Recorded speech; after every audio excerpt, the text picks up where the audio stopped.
Good morning. Hi everyone. Happy Tuesday to you. It's been a while again. Last week I was away again last weekend. So I'm back again this week and back into the swing of things and trying to get some topics going. I know I'm not very good about putting the events up ahead of time, but I hope to do so from now on. I hope to get them regular again, that Coffee and Chat Tuesday. So welcome everybody. Thank you for being here. Thank you for listening. For those of you who will catch this later, thank you. So our topic today is, will my dog's behavior ever change? And I'm guessing that it's a kind of a question that most of us here have either asked in the past or certainly thought about in a fleeting moment. And it's something that's very real for all of us who live with sensitive dogs, who live with reactive dogs, who live with all of those dogs, fearful, anxious dogs. So it's a good question. It's a very real question. And sometimes we like to think that that there's always a possibility of change, and there's 100% always a possibility of change.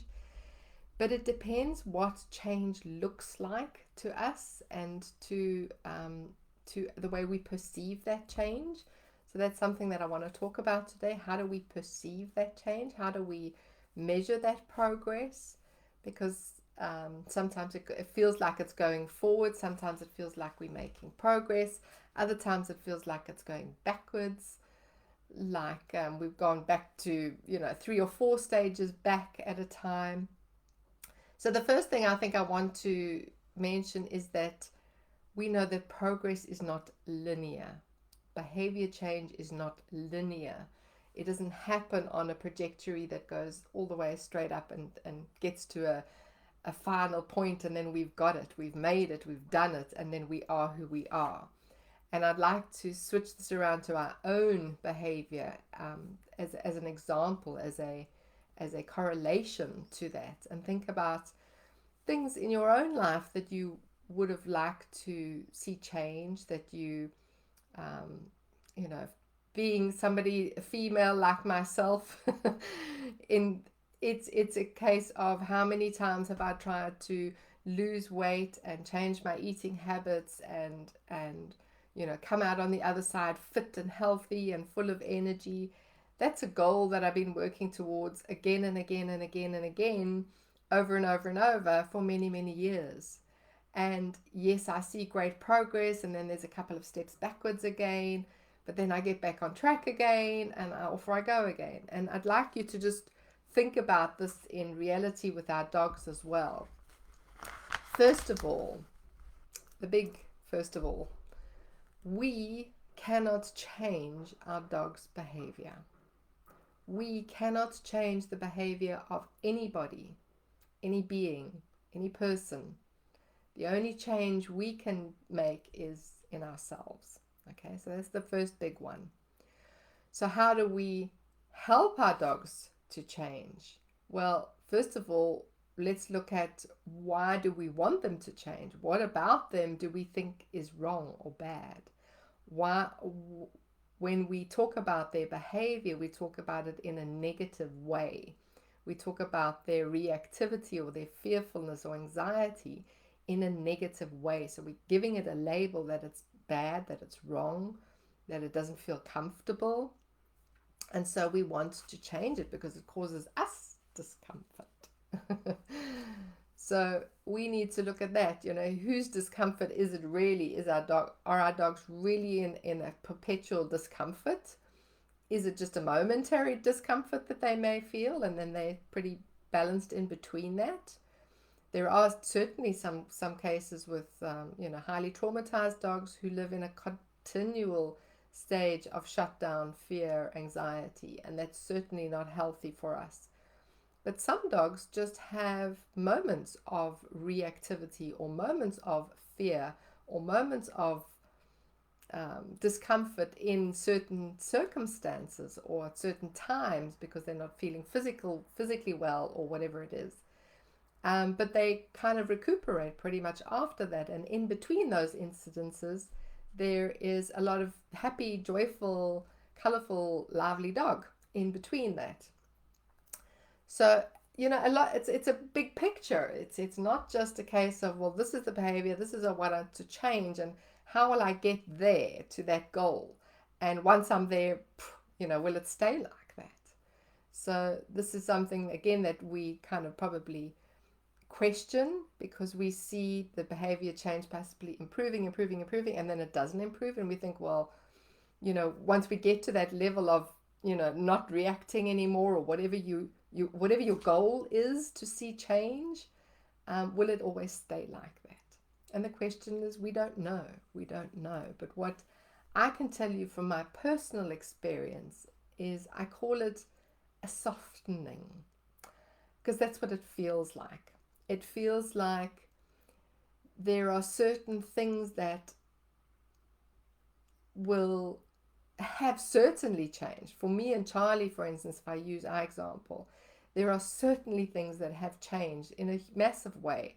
If some of you know my story, right at the very beginning, one of my goals with Charlie was to enjoy camping holidays and hiking with him. That's very much what we do now. Absolutely, we enjoy that together, and even more than I ever would have imagined. In fact, we're going, just come back from one, we're going one next one. We maybe make 4 or 5 trips a year, and he absolutely loves it. He really enjoys the trips, the camping trips.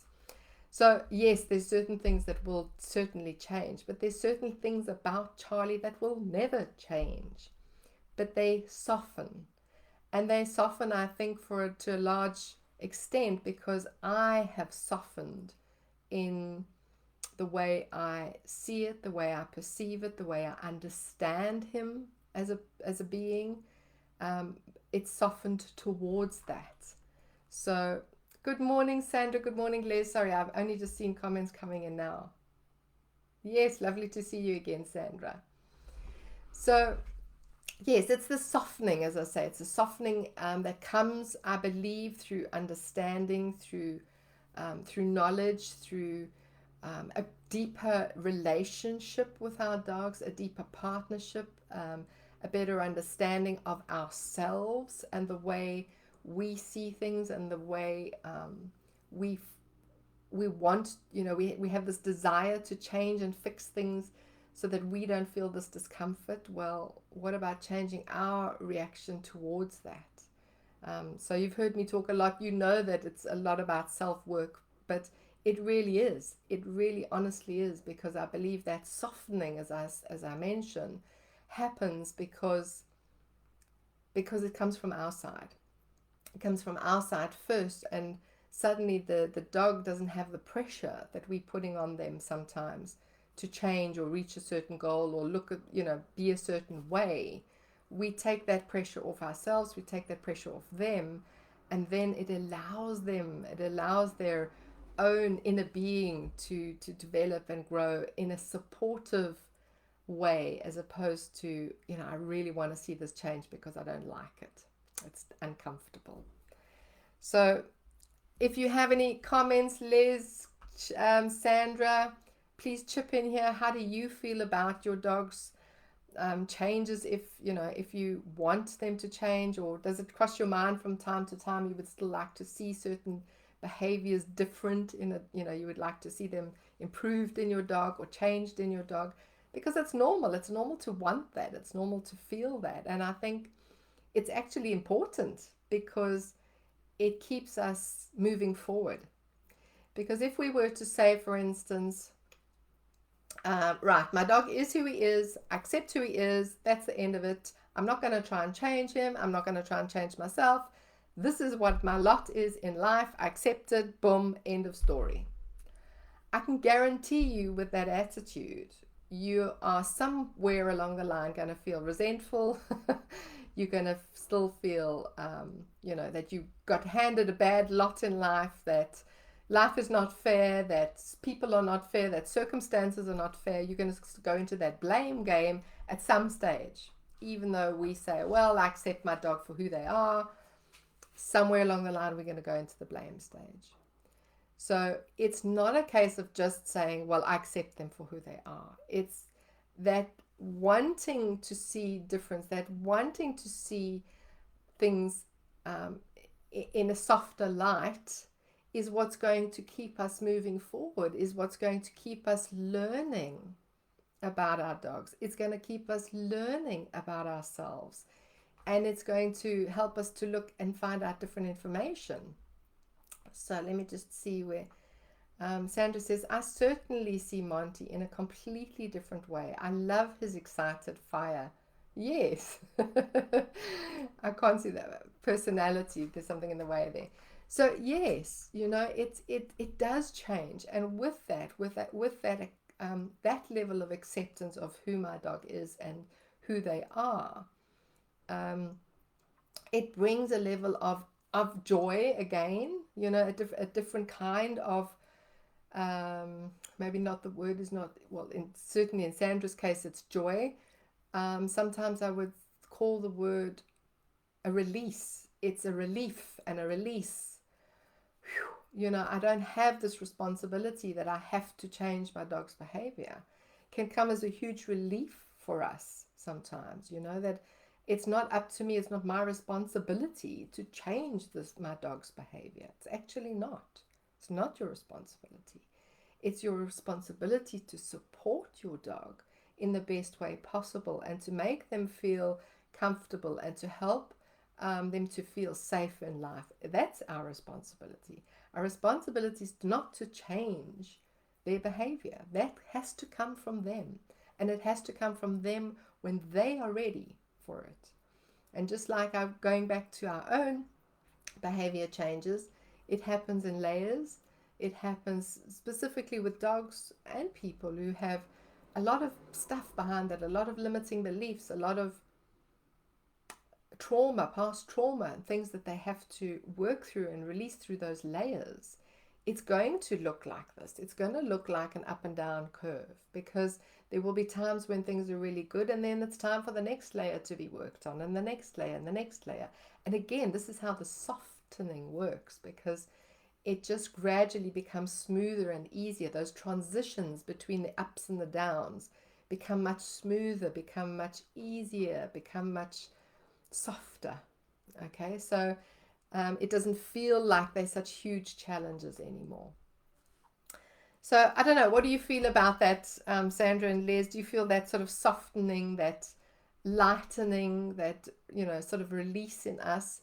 And I think that's the big win in this all. That is the big thing. It's not necessarily that, because often when we think of our dog's behavior, let's be really honest, we're thinking of that specific window of time where they have a habitual reaction to a certain trigger or a certain situation, is what we're really referring to as their behavior. And it's not. That's just a snippet of a behavior that they perform in a certain circumstance, or a certain, certain situation. So, think about that often. When my dog's behavior, will it change? Well, what are we talking about? Are we actually just talking about the reactions to certain triggers? Or are we talking about the behavior as a whole? Because if we look at the behavior as a whole, I bet you $100,000 that if you look at where you started with your dog and where you are now, there is certainly progress being made. There is certainly progress on some level has changed. And again, you don't have to look at just that little piece of information, that little piece of reactivity, or that little piece of anxiety in certain situations. Look at the dog as a whole. What other things can your dog do now that they couldn't do before? What other reactions or other times in their life have things softened or lessened, or don't happen so often, or not with the same intensity, or not with the same duration, and not so many in between. When we look at it like that, we can honestly see that our dogs are making progress, and do make progress just as we do. So let's not look at it as that one incident or that specific behavior that happens in specific situations. Perhaps that's going to be take a longer time to, to soften. But there are plenty of other things in their lives and your life, I bet you, that have softened, that have changed, that have lessened in intensity. And that's where we need to focus on remembering where we are changing, where things have progressed. So let me see what else here. Sandra says, I don't need to make excuses for him anymore because I know him so much better. And seeing him in a softer light means my stress levels are better. So he is in the green zone much more. Yes, because we are softer, we are feeling more calm, we are able to handle meltdowns, we are able to do all that much better. We see the softening in our dogs. We see the intensity of the whole situation start to come down. So, I'm not going to go too much deeper into there. I think I've really covered most of it, but just to, let me see what else that I've got here.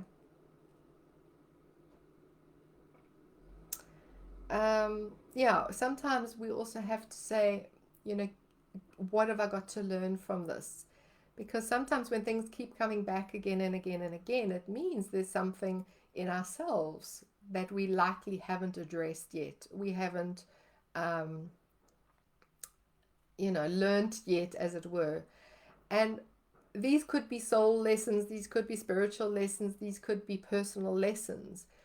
But what I've learned is that they don't have to be hard lessons. They don't have to be difficult lessons. It's not like, oh my gosh, what I have to learn now about myself, what I have to change now about myself. No.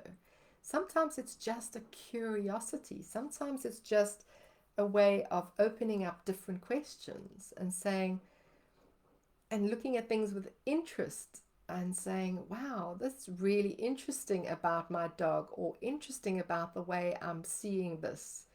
And just get curious about it. See it as from a place of childlike wonder. Wow, if this was you as a child, how would you be seeing this? How would you be, looking at playing with it or changing it or resolving it as a child? Sometimes we need to come from a different mindset than this fixed adult mindset that has limiting beliefs and stuck in ways and things like that. So look at it from curiosity. So not a question of, oh gosh, what hard life lesson do I have to learn, but more of, what else can I learn? What else can I learn about myself, about my dog, about the way I respond, about dogs in general, about canines, about, all sorts of things. And it could lead you to different paths. It could lead you to trying something about from homeopathy, or essential oils, or perhaps you've always gone the holistic route, and perhaps it's time to look at something from the medical field. Perhaps there's a medicine that you might need for your own physical body, or your dog might need for a physical ailment that that is really causing a lot of disbalance in them.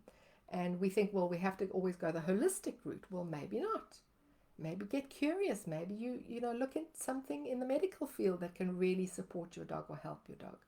So it's really just about opening up and being more curious about when these questions come up and the despair comes up. Get curious about it. Start asking more questions. Start asking more light-hearted questions, and seeing where it goes. And certainly go back to measure what progress you have made.